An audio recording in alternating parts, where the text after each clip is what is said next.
Premu ato Adom TV Premtobre Kasee ena yede ebremu yi ewonne afofida a ekoso saje fo Dr. Kwame Nkrumah na woda nti ama yedi afofi na nsamo a yede ebremu se Premtobre Kasee ewa Adom TV so no de edimu akotene ebi ense eku ebi a wo kyerese oman Ghana mpenifo man mpenyine se wo declare state of emergency no o ma sha stop galamsey wo protest na washa o kan hasem no washa ase ekoso denden ye kase mu ye bedi akire na ye disturb the galamsey ehu demu a ekoso mu nsem de abrel skra beto Adom Kasee pono so bio kire se Kukurantumi a se post station wo ho mpinifo atum na de nti ama ya to post station te se mu no so no ya kase mu ye bebɔ ewura mu na ye di enchirimu ahodo a esafata enyina yede aba afei de bedi akotene ewo Kasee mu bi enso ense drip machines a aban ede aba assemblies ahodo a eye adwuma se wokɔ eye Accra Metropolitan Assembly ena afei kole kruta de yetie ense panyi power no ena ehwe drip machine so wura ni Vanapoi ahye se mfidie no won fansanto so ansa de nti ama wo tu sa na ama wosa ahye mienu no ye bete emu enchirimu ewo ye Kasee mu wei ene nsem hodo bi ene aboboa no se Premtobre Kasee ewo Adom TV so a ye de bremu don hwere ba ko a edi ye nimu yi media fedamo the grandpa me ena me ba behwe na jese nsem emu enchirimu nyina no ye de abesomu ye she ensem no asia na eye stop the galamsey now demonstration ekoso ne no enora ena ehudwumedie epempen so aye wo musiripe de efen vigil no bi ekoso eno na awola sewa conscious citizens enterprise chese wo hwe nniama hodo a woni ahyehye a enura numre nniama odigu akwan so anse ne wo hye ase kura no Adom Kasee edi akire aidi bi esomu. Come here. How many of us heard the children speak about this situation? Well, how were they? What would you say? How would you score the children on a scale of 1 to 10? This is a question. How would you score the children, the young children who spoke? 9.5. Thank you very much. I think they were excellent, and they said what we should all be saying. Because it's a crime to be silent whilst we are being poisoned. And I know that an individual came here saying that, okay, we should engage with government and that we should disperse. There's no need to disperse when we are here lawfully and we're not doing anything illegal. Yes, I'm sure the other engagement will take place. But what is happening right now is extremely important. They should continue. And I want to say that whilst our rivers are being poisoned, whilst our forest reserves are being decimated, whilst our farmlands have been affected, so right now even the food we are eating, whether it's your Premtobre or your cocoa, do you know exactly what you're eating? And water is life. As our waters are being poisoned, we're all going to be killed. And if we have to choose between water and gold, I think the choice should be what? Water. And we have to be clear that if the local authorities, whether the MCs, DCs, the police, and the chiefs say no illegal mining, there will be no illegal mining. We have a place in Gemma, and they have formed JAGA, that's Gemma Anti-Galamsey Advocacy. There's no illegal mining there, because their chief has been very strong. He said that he recognizes that all that they have was given to them, left by their ancestors, and under his watch, nobody's coming to destroy Gemma. And there's been no illegal mining there because the chief and the community, led by Father JB, Father Plea, have all stood firm and said, do not come and do illegal mining here. And I want to commend the people of Atronsu. They also fought illegal mining, even community mining, which we know in many cases is what? Another name for illegal mining. But what is unacceptable is that the activists who were fighting illegal mining in Atronsu have been charged. Criminal charges have been, yes, criminal charges. When their water, the pure Atronsu stream, was being polluted, they reported it to the police. I myself intervened and not much was happening. The minute 2 excavators were burned, what happened? The police rounded up the activists and charges were brought against them. But they were first arrested, And that was on Farmers' Day, and ironically, some of them are cocoa farmers. They were arrested,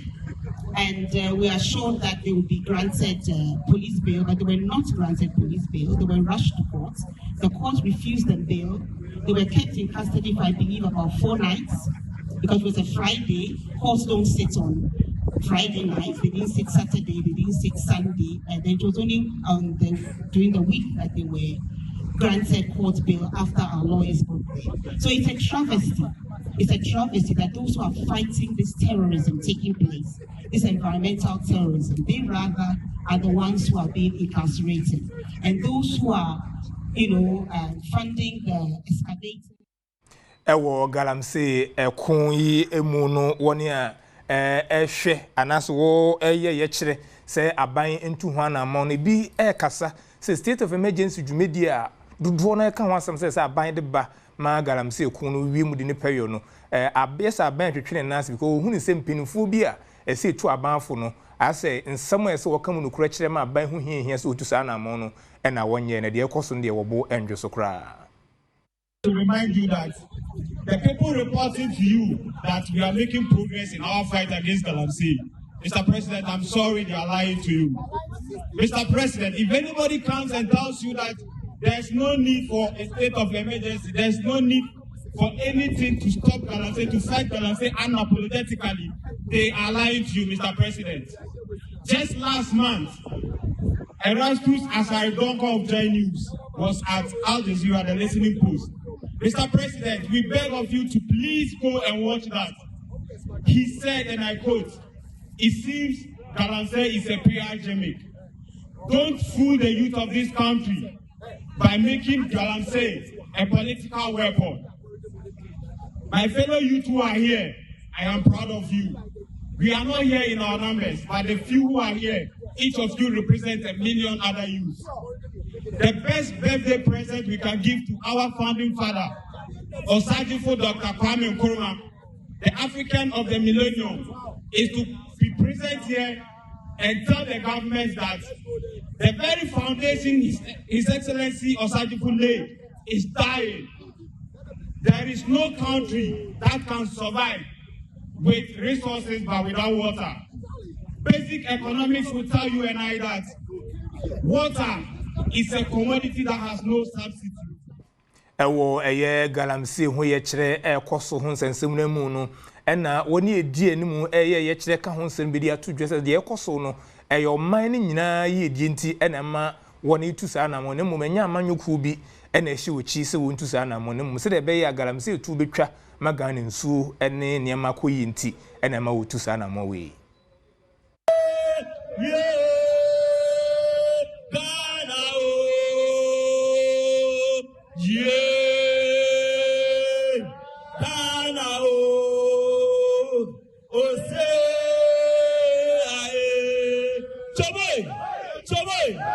Last year when we were on the streets, we were not on the street because of any political party. We abandoned our jobs to be on the streets. We abandoned our families to be on the streets. We were fighting for ourselves, our siblings, our parents, our friends, and future generations. And the same spirit that pushed us out on the street in 2024, it is that spirit in which His name we are gathered here right now. Therefore, we those who are here, we don't care about any political interest,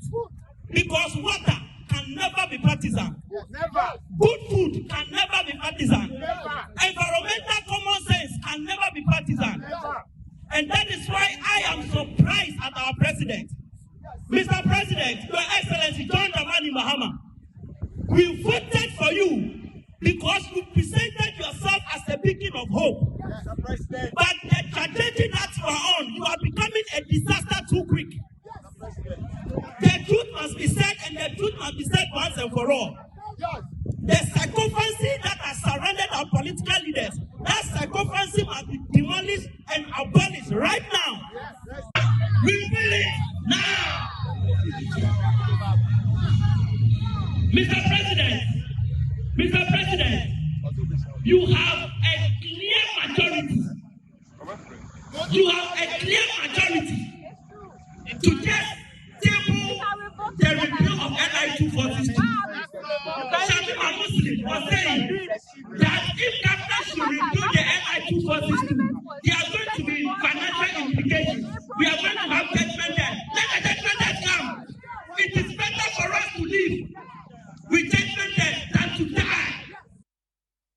dia wo hwe nyina na eye dia ndura ne mbre course a pesiri a ne nyina na woni eye na enne ye kire na nkasa hyase se ye kire na hyase ye bekọ ho brepam ba we nyina ye ndura ne mbre dia ye de prapra kwan mu a ansa demonstration no abaso nde no na nyempinifo nko na call ye nkwada nso so ekọ obi na ye hwe mu nkwada no bi nso kura de nsem atodwa a efa galamsey na ewudi a eba no ensem se na nkwada ade woni kire dwumedi na se bi nso so ade tu bia ho no. And the meaning of Didi is desperate Desmond. And the reason why I'm desperate is because of galamsey. And I want galamsey to be stopped. So please, I want galamsey to stop. Help us. We'll make it stop. Straight. And if we drink the galamsey water, we will die. And I'm afraid to die. I don't want to die. I'm too young to die. So you should help us. I beg you, I don't want to die right now. I want to live long. And if we have animals and a lot of living things, nice fishes and a lot of animals, and if the galamsey water spoil them, we can't see them again. And we will have fish to eat. Or any secret. We can't even swim in the water bodies again. So please, galamsey should stop. Stop galamsey now. Stop galamsey now. Save and protect the children. We are dying. Stop galamsey now.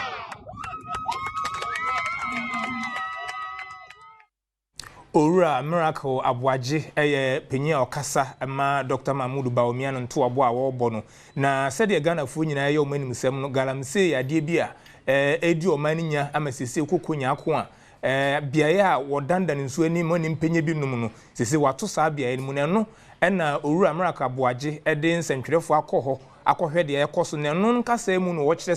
sede ne amesi kọ no nyese na mampanyi mahama ne Ghana fo kan enti wontu ana amon a ebeboa ma galamsey esensu ahodo no ebesan afa kwan papa so amensu no asan ayeyi esansa na muntu a wotuni de entwemfo ni papa emfa ndisi amanyuku ni wo kan ansa wo ba ban mu kra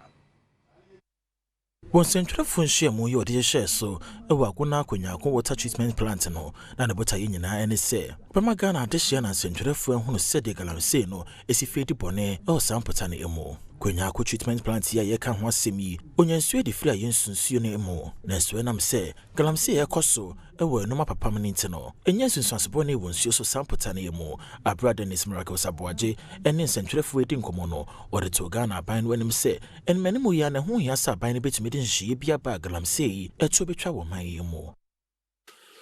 ye ke nyina ne se NDC for record omo efa galamsey ene yensuo ho ban bo ho no enye record papa enu nti se omampeni mahama ene ye di nkomo na oka ensem bi ti se yeto gold efi galamsey ho kwara enye he because eya ye sika eya ye niama no mo sei se ye kase galamsey mu apeja na Minister for Government Communications eka chen se yemfa evidence embre na nsawade yedua de eka ne se ema yeyem hihie nkakra na enhyeda ma indaswo na no wesiye adehye bi a won mo konya ko enso de won semi eto aso yensu yankasa na yese na ti ni to kama kra but na say na nsu start say a change color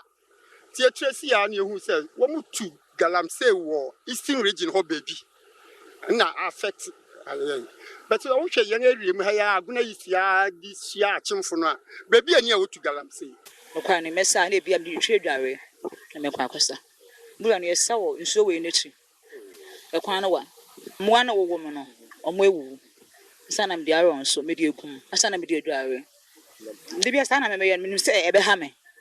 de wo se me yen sa esra ban ne se nsuo no on hwe mayen ko ni ni pay na do benya kwan obe ni sei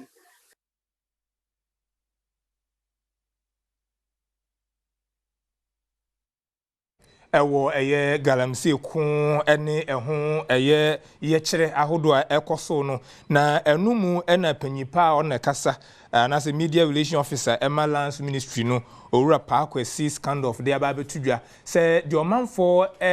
kachira ban ewo galamsey hu no ni nyina baate na ban so na mutu ahodo bebrebe ena ban etu se de be ya galamsey ku ade ha bebrebe eba Ghana no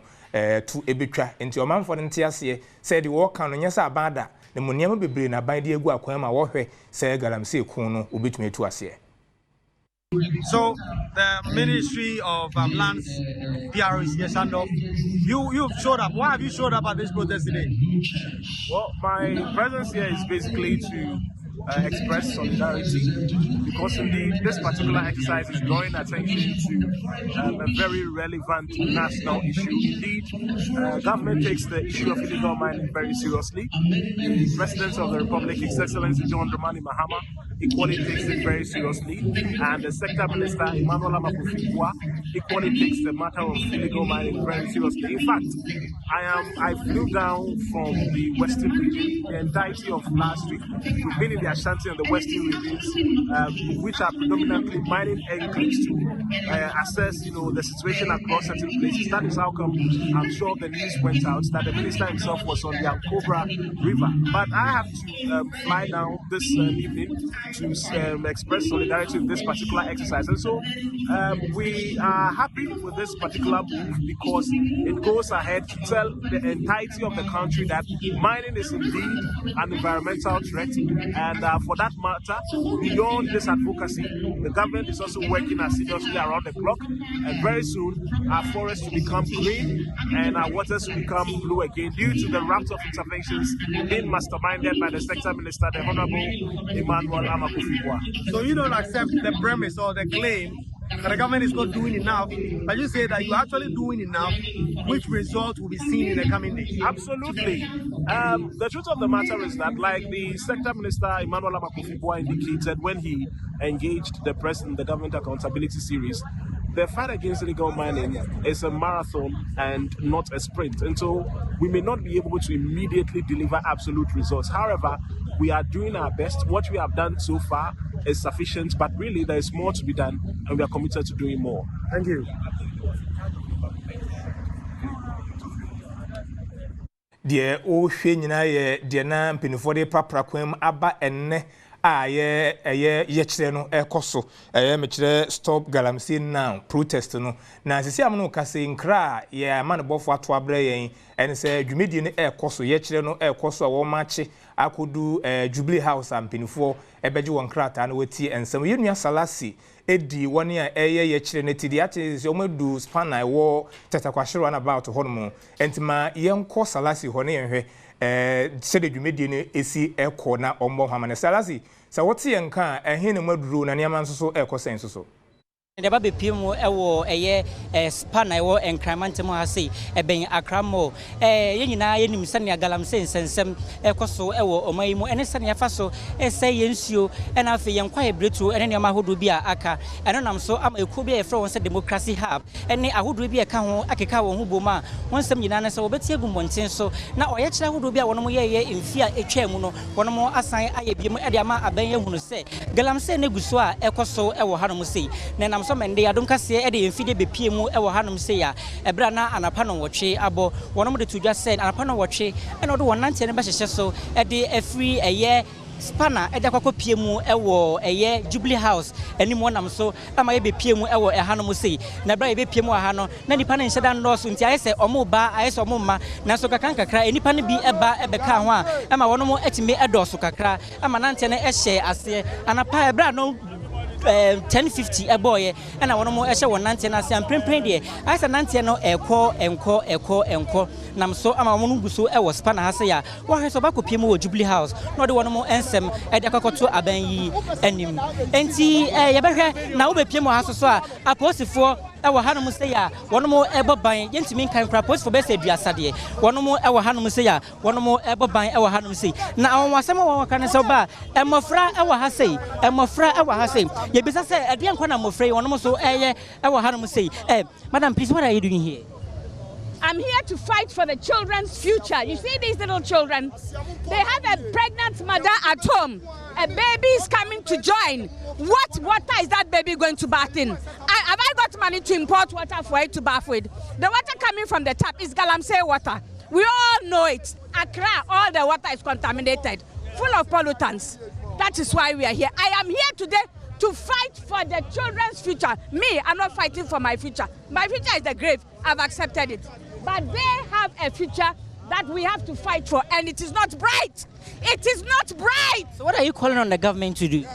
He has to stop galamsey. What does the government have to do for you people today? Stop galamsey. And when should he stop it? Right now. Thank you. All right, thank you. Enti se na wate no wono mu kire ma ensuo a wono mu be no ensuo de be dware ne odo no ma hodo bi no ehwa ye den ama wono mu sika wono de be import ensuo de fi amanfo fro so de be piem o man Ghana mu no wono mu eni bi enti de wonsem a woka nyina no se galamsey no yenya ne ne ya ye ne Oliver Bakavoma wo so eni nkomo e wa ha se wono ne di ekoyi enim ene wono mo de wonante e hyehye so Oliver yenhwe ensem ne nyina ne sen mesra onyamra me di obi enim Ghana fo ne di omo enim yenhwe wa be hye ne na yen komo aye di yen komo dada se femagudi aye tuo a ne nsusuanso bone e de brayen eso nye ntwa nkwa de ye den na yen timamfo ye tesan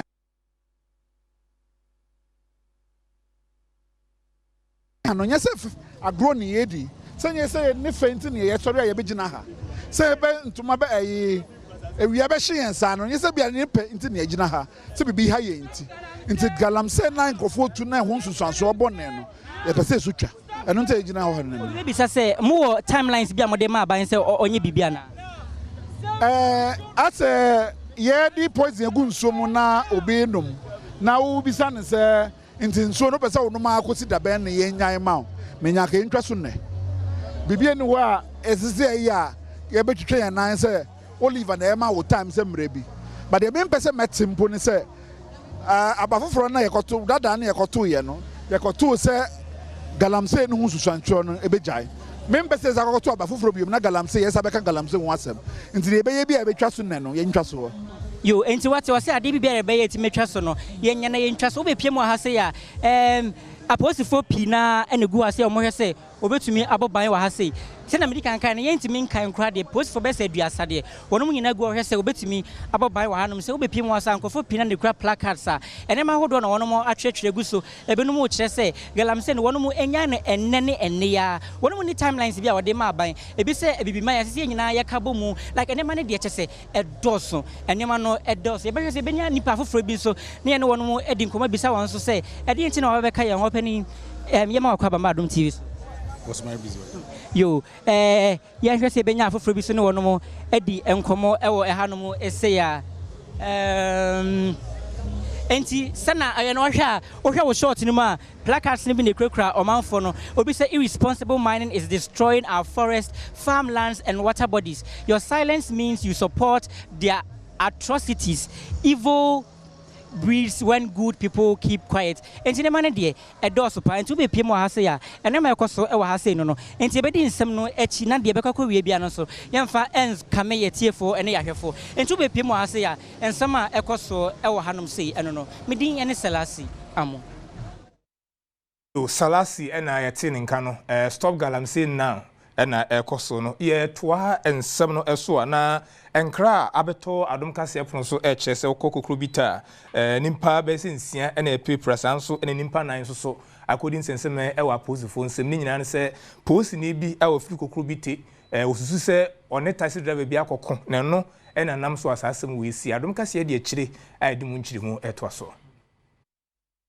Nipensia ena wono mo epra dendenden enai so de wodroko pie mu ewa posifo asoye esanse osusu se apose adwuma ye phobia wono mo ewo Kukurantumi district police headquarters oshenkeni bi onu etwi taxi bi odo won sakeka no ewo keeping bi ase wochra sa ade yesie wo Kukurantumi golf filling station na taxi shenkeni ya no de yefunu no wenam no eyade se o ma traffic ache pan yi ewo Kukurantumi kwantempo no so wochra aposifo ye de sobo ebo taxi driver no we se eyo no enama traffic hachipan yi okwantempo no so na no enenam so ema aposifo de won sakeka no abro panyi bi odna ne din ho adanse na ono so ye shenkani ene Adom Kasee de ho nkomo no odin chirichiri mu se ye na tudwa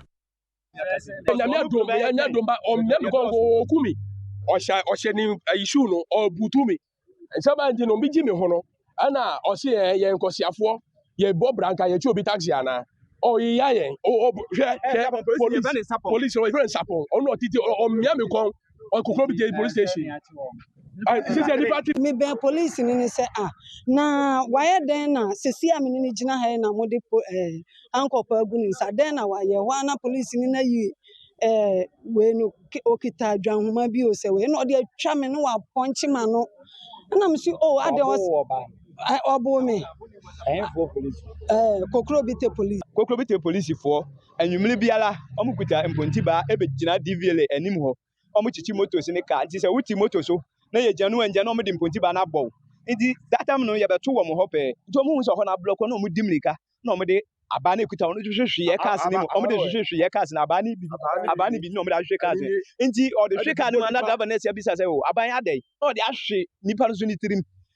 we si fom no baby sa aban adai na ode ahwe nipa ne nyinaa yɛ mu no apose dwuma efiri wɔn dwuma ɛwɔ Kukurantumi Adom Kasee bɔ yɛn homɔden asen ke betumi ne bi yɛ di nkɔmɔ na soso anya ade a ɔmo bia ne yɛ edi nkɔmɔ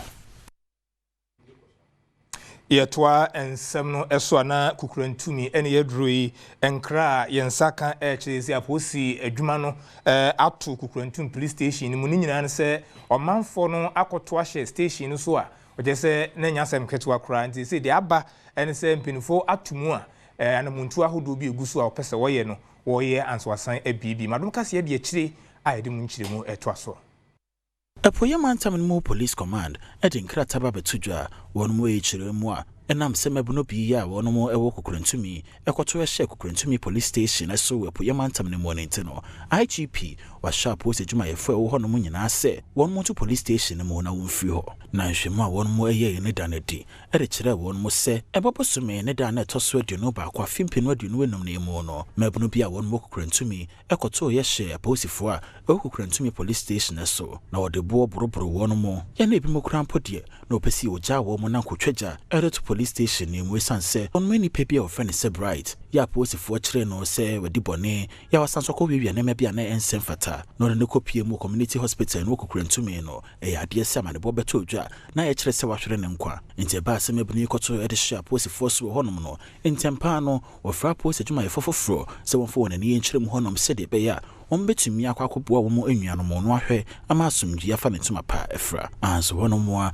Apoyamantam police command erika ho se wo mo ene bright abusuafo ahie de nkomo na sanso so na mpanyimfo bi a wokro ne emu no wone wo no mahwehwe nkomo wahye wo no mo enyina ebose nhwemu bi a wose wo no mo ye de fasa ensim ye ho no wo no be ye na yi atoyi na impo se wode nkrata ba betudwe police professional standards bureau na criminal investigations department wo no mahase a wo mo yo mo hwehwemu e de fa de nam so a Emma Bright was shredding and qua. Ebiemo, infonia betodja, or who say a posifo ni bi, maybe not where the asha one was sono, and then so ya yes, Saka Sanfonino, one way you more inshimo, no by your mafia dear, no one more who more woman, watch a one more not intending yet to me a yejuma. And onti, command never to Ghana this yin animal say, Sebanasi BBSia, when one fambra and show one monsem, or more dear some bijamamra ayenejuma.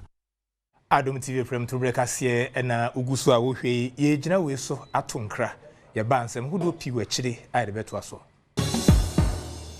Adom TV Premtobre Kasee na ye guso a ye de esomo no ye toa ensem no so ase de enne eyafo fidade nti ne fa pempa ene se ne eyo saje fo Dr. Kwame Nkrumah Ghana mampanyina odikan a wodi enu hwema fa wodi ba eno eye ne birthday anasa na woda na eno na Ghana Tourism Authority mpinfo de atodwa se Ghana fo ema ya mamre ne ya manne no ehuhia yen se de be ya ebebo hu dewuro na edimpuncho sonko abre o man Ghana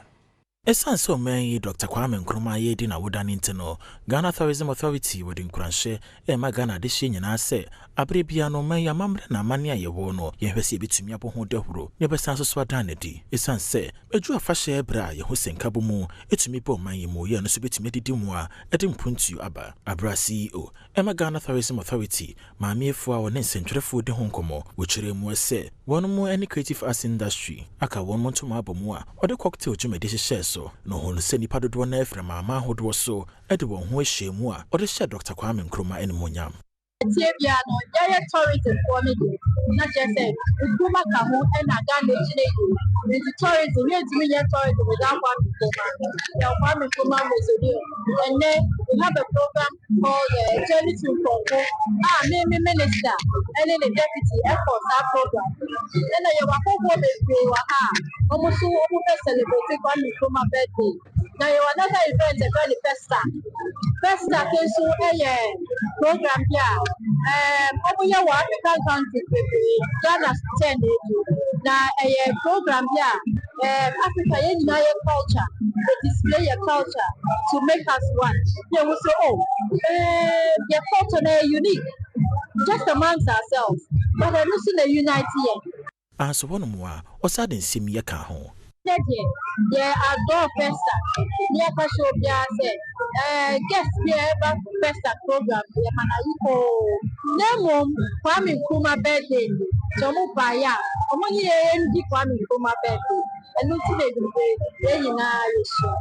send your own and the people kente any calabash. Something that is unique to our culture.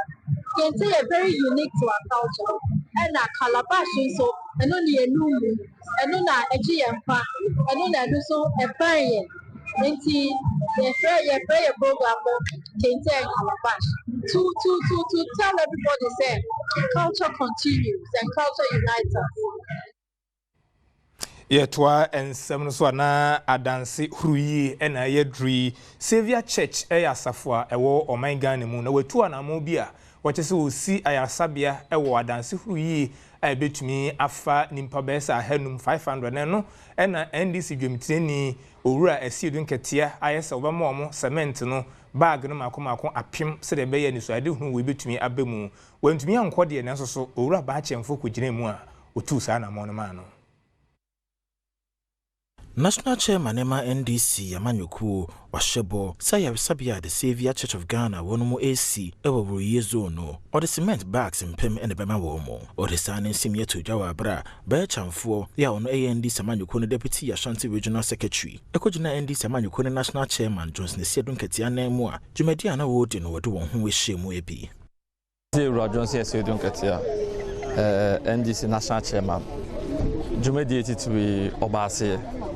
asorene to den safren na mo ba se be hu impuntu juma kese a asafo no pese omoye ede boa aban ye gidi se aban asudie na so som no pese omobo aban na ni uran se da bi international finance sanction dem refem nti oba be share asafo no bo se oba organize party no den anono na ya ma asore no 1000 bags of cement nti ono national chairman de ahenum 500 DC at 300 and MP and so they 200 a car home and yes cement no 1000 bags and I ready or the air back Savior Church need the NDC abasane baako the national chairman de ba ne bedane Emma asafono say hospital Kasee omusi ahye asafono ma we nya nimonyam no e bo sha chairman share 1000 bags of cement no ya de bre asoden so mo fan hwedwumadi na ase Owieye Opanyini Solomon ya ono zone head Emma the Savior Church of Ghana edi akomapai so more than semi episo Yankopon enam omo so ama bosha omo shaye no omo edi so edi nkan na beka se Yankopon insure omo ye ni aso pa ne do omo so ase bosha omo de shaye no omo edi so pepepe e de beboa ama dwumedie hospital na ye besi no akoso eye 500 beds of hospital capacity no akoso eno ne ho boshe a omo shaye no e na abebedru enede Yetwa ensem no so na drip ensem ene yedru so no na enkra yensaka kire se drip machines a aban ede ba ye behwe na aye adwumetitiru ne akwan ahodo a enye no obehwe na wode aye so adwuma no seesei de atie ene se hyen ahodo a hye drip na se no kokole krote ena afi Accra Metropolitan Assembly a wode mfidie no eye ndwuma bi a enya se adwuma no na wahye omso omonye nti ama panyipa a wo hweso ene eye drip eye secretariat no afra sisi wode wonsa ato mfidie no so akwaje keys a yede ehwe ye mfidie no adwuma nyina na sansam yi na ama yato nsa afra panyipa a ono na ehwe sa mfidie ehun nsam so honorable Edwini Lanti Vanderpoy a epese wo boa yen ewo sa ensam we ehun obenyine wote yanka ye mu akwa ba eba Adom TV so awie. Yeah, Jamaican by my design. Already Lanteva na poti and kai makwaba. Yeah, minya bema the same. And someone yati aye kan wasemi aye drip mfidie ese kolekrote enafe AM4 de modem nsa to si boaye kakra adwuma amode koye na nse so omode ye anade na esinti ama aba ne sei. Yo minya bema medase na michia watiefo ne wapefo nyina. Drip mfidie no aban de ba o man mu se na be ya ebeboa ye mpeswa so ene ye nkru nketwa ne ye kurase no matumi akura o ma kwan se na be ya ohawa manfo fam se omotwa omunuaba omobekọ market akoton ana se omoko school omoko hospital ene nkika ho no omenya ahoto every side no na awe ifide ye ma district nyina bi ensopo district ni bi o ha constituencies mienu ana miensa na wom te se AM no ye mamu nyina bi nti AM say no ye wo odododio Ablekuma South ena Okankwe South omu nyina enyamfide ni bi pepepepe na ye hu se amanfo bi adwen ne se te se we aban japade ni epese edi ye bia ebetumi di aye ena maka se sesi ano resetting adwen a ye nya no enya adwen ne keke oni ye osuban wakuma wajuma ye mu bibia no efe nyina reset ye ho ni ye hu se ni ebeye bia de bia de ebeye bia no ye mesa ye ho se ni ye ebema ye yo nkoso adwuma adepa aba oman mu ana ebema Ghana fo mu ato mu ana ebema Ghana fo nya nika ana ende hia ye mfidie de ba se ye fanya kwan menya bema emi eni osu kole krote omoma yo madwen se ekwan bia omuni kwan bia ombeyi nti omo mfidie no bola ena mo besisa infide ya mfama se ya fanye bola ena makasa akasa afa misizo intimidie ni se eme infide de mo se ya fanye kwan se kwan bia ni omo mpesa so a ehu hia mpesa fofo bi wo ha obo hia sa mfidie uko ba bi te se ga south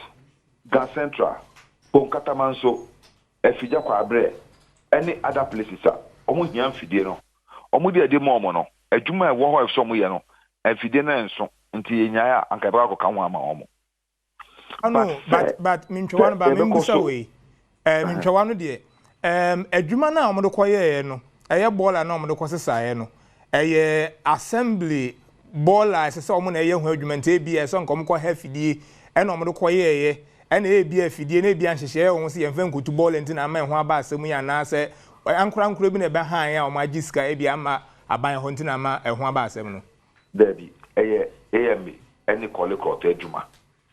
omo di two bola but me dey say menya bema ye fa kodo ensi lorry kwan so enka sanso na enfa lorry enkosi poso enka ye won fidi ade sabola san fidi we enfa sabola ye di ekwan nti se omo hiam fidie mbesa bola omo kope fidie mbesa bola na nya ekwan yi fidie ena mbesa bola because ya nya fidie na ma se fatsa bola nti wo yesa na wo se no because se na se eye adwuma no enye sa na wo ma na eye adwuma yo obenye mami mbusa we nsoso amza fidie no baaye no yehunse adwumayefo bi ho mo de eye adwuma coordinators and after omo e kan fidie na nkasa nsoso aban sesa ba aban foforo ba e wo no odo ato ano sesei wafa mpenufo e gina wo wanam wo mensini ahodo and after one nkasa e be use e bi wo he technical omo e be use ankasa nsoso mafa foforo a mama omo ntete se adwuma we ne de ye we ye mfa nye and still omo abusu de ye foforo ana senete pepe minya bema pepe ya fa nkofo foforo ene ya omo ntete ena ya chiro mo se ne so de minya ba o show TV se afefidie esuwe e ka kyerɛ sɛ bɛyɛ na ɔtwene fidie no kwa yɛ hoye me bisa no AMA yɛsɛ ɔmo huru fidie no once in 2 weeks na sɛ yɛwɔ nkasa wo car na wo car bisa wo sɛ wobɛhoro car no once in 2 weeks a na efidie wo abo fin sei because aban dia sɛ wɔn kasa wo fidie a wo ma ne nye fin saa me ho fidie ne bi na me yem hyeme because akra enye kasa che ekora bi ase obeka sɛ efidie nam na tie mu every day hwɛ fidie no na che sɛ omo ni time e ma fidie no enti sɛ fidie no hia omo de a me je safo ano na ye de fidie na koma omo a ehun hia omo no ombe yusu ombe hweso yie yo akan kitwa mienu quickly ye ntia enu mfiri ho de edi ho a me pese me busa bi nti sei no sesi aki no abedi panyina a wo hweso ho ya omo mpa wo de komo bi fufuro yi edien na e bi assembly ne beye ama omo nsa asan aka ene de edi ho bi wa mpese wudi wie ma me mfidie na ebi mu ho a omo afa omo eye ho adwuma saafo na adwuma no omo ye ni yie nti ne yaje afi omo nsem na omo wo hia na sei no aban no ba no fi se bi a esese nimpa foforo nso didi bi nti na ma ba sa me be ma me ba no nkrata de ma me no hwie no wa kire se ya fa nkrofo bi ana ya ma me nkrofo bi etete ya omo hye drip ase ma beto obi asa nti yakoso afa nepa ama omo ntete ye omo bi di sa adwuman because ma beto obi a the document be no achieve say nepa ba ku se kura no ya fa no as drip coordinator e wo baby and I say machine operator e wo baby ma beto bi nti afa ni afa nepa ye mo omo ntete ye na omo dia ye sa adwuman e wo mpeso abia so every machine bia de pa mienu every machine bia de pa mienu ene afa no se de be ase na we yare a na we aye adwuma no sa na afa e wo mpeso ni nyina so nti ye kura nipa mako 4,600 and something ene ye sa adwuma okay omo nyina na ye mo ntete ya e fata omo adwen mu adwuma na nkasa ene da so se ene meka se nimdie e wo adwuma na nkasa mu ena wo nkasa wakuma ene wa adwen se na obedi se de tu se adwuma yi ama adwuma no ho aba mfaso ama oman no santete na de ma omo yo oro ni lantivana po me na semfa wonsi a bibia ba chire be san bo pono bi o mesi menda mo asinya me hyiram oro ni lantivana po ena hwe drip mfidie no eso kole krote ena afi me mfidie odo wonsa to so no ena ye busa ma odi mu nchiremu ede aba no ye toa ensem no eso ana ye ko eye dwumedie bi a Reverend Bernard Amankwa edeba afibia a watu din celebration of his grace na afie de na koso na oche se ehye ni nkura sa afibia won family sense se de Ghana fo esi age atum na wo ba oboje so soro nyankopon no na ehye ni nkura ma afibia wo de se adwumedi etisa no edeba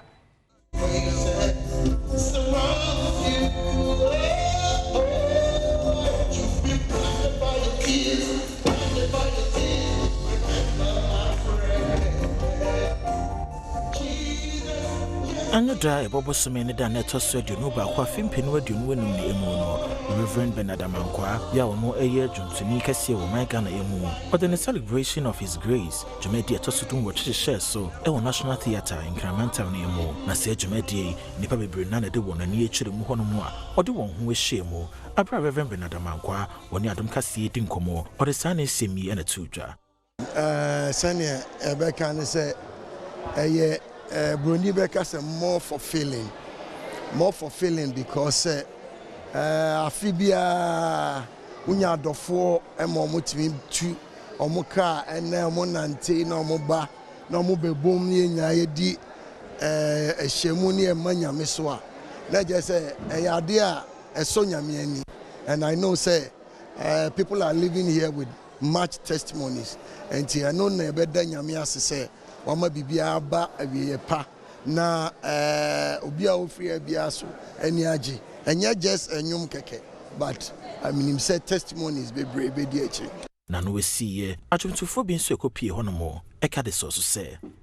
in fact Ben why as a pa I started at the 18 years ni wa born home because ministry here you're on the phone nti maka de why aze in the show muni age ankasa I think every year be a nyama different osi then this year muni age apa kofo mindu fie pon kofo from kacham there in fact program I went to mambo why wo pa. Tonight's experience was really memorable and it was electrifying. You know, we could really feel the presence of God and people were ready to be blessed. People were ready to receive from the Lord. So that expectation made it very easy for us to deliver. Adom TV Premtobre Kasee ena ugusu a wohwei. Be yenjina we suntonkra ye bai betwaso. Adom TV Premtobre Kasee ena ugusu a wohwei ensamudo pia ka achiri a yede etwaso ukọ asokoro senchi no no wo aye asantemantimu a ema a won wan wo hwe wo ma me kire single mothers no na nansen inkoda bi school wo school to ne ade no na ya ade ha wo msese wo chese embebunu ku bi aba won sra ban mu a wo chese aboa won pa Mamefo wo monko na won mo ehwe won mo emba ewa asokore senchi ye no ewo se kire ismens ni emu asantemantam mo won mo ani ajepan yi semebunu ko bi a wo fe won ho se TMS wodem wakakoma won mo ye no babeboa ma won ho atimi ahenhan won mo abrasa mamefo yi eni Adom Kasee edi nkomo wo kire mo se ne meya won mo sakan no e ba be ma won mo hunu sakraye wa brabo emu isan se ni e ya de so betumi ato books e dia ma won mba amo asan so ko school dan mo akosua de TMS fo nyina da mo ase se mo so ma dwene ye ho mobro ho fo na mama sa adwuma kwei ebi aso ye so ye da mo ase se mo nkoso na mo mo aye bibire mu fo no ho se mo nuanom ye mobo eti ase da na ye de mamo se ge ebi school yi kwa ye mabu chokra na ye den esu TMS da room anti betima atomi ma book ama wo mo ne di kwa kedi ebedi so nkra den na me na mo mo so ama nne yanya de me yankula ye bedie TMS fo nyame won hira wo mo koso amu aye wonu mo ewieye Abigail Bodi wa ya wono marketing manager TMS group enso kire mu de ntia ode samwo ye koma mamefui TMS ejumako bia anase ye organization bia omaso asene wo Ghana man mu ha se omobebo akunafo omo ni bie omobrowafo ne single mothers I net Dumako I date year 21st September. Omode Dumako ya basenchi I ye ascori senchi. Our mobile boy single mothers. I yet Dumako I friend TMS and a soya snewo. Single mothers no so abwa se omo we single mothers no mo mane wom eye empanimfo na. Omo so bua ma omo di omusika kuma bi hyem ma omo so omo ho eha omo. Ebra ko a omuniku eboa afofo nso ma omo a omunibi no omo so nside ekọ oma no Adom TV Premtobre Kasee aye bremo no aha na brema kwan ma yedi ni nyina yedi asie media fedamo the grandpa me na mekenkan ensem no edema wo yeda asesa ohwe bi yemomo enehwe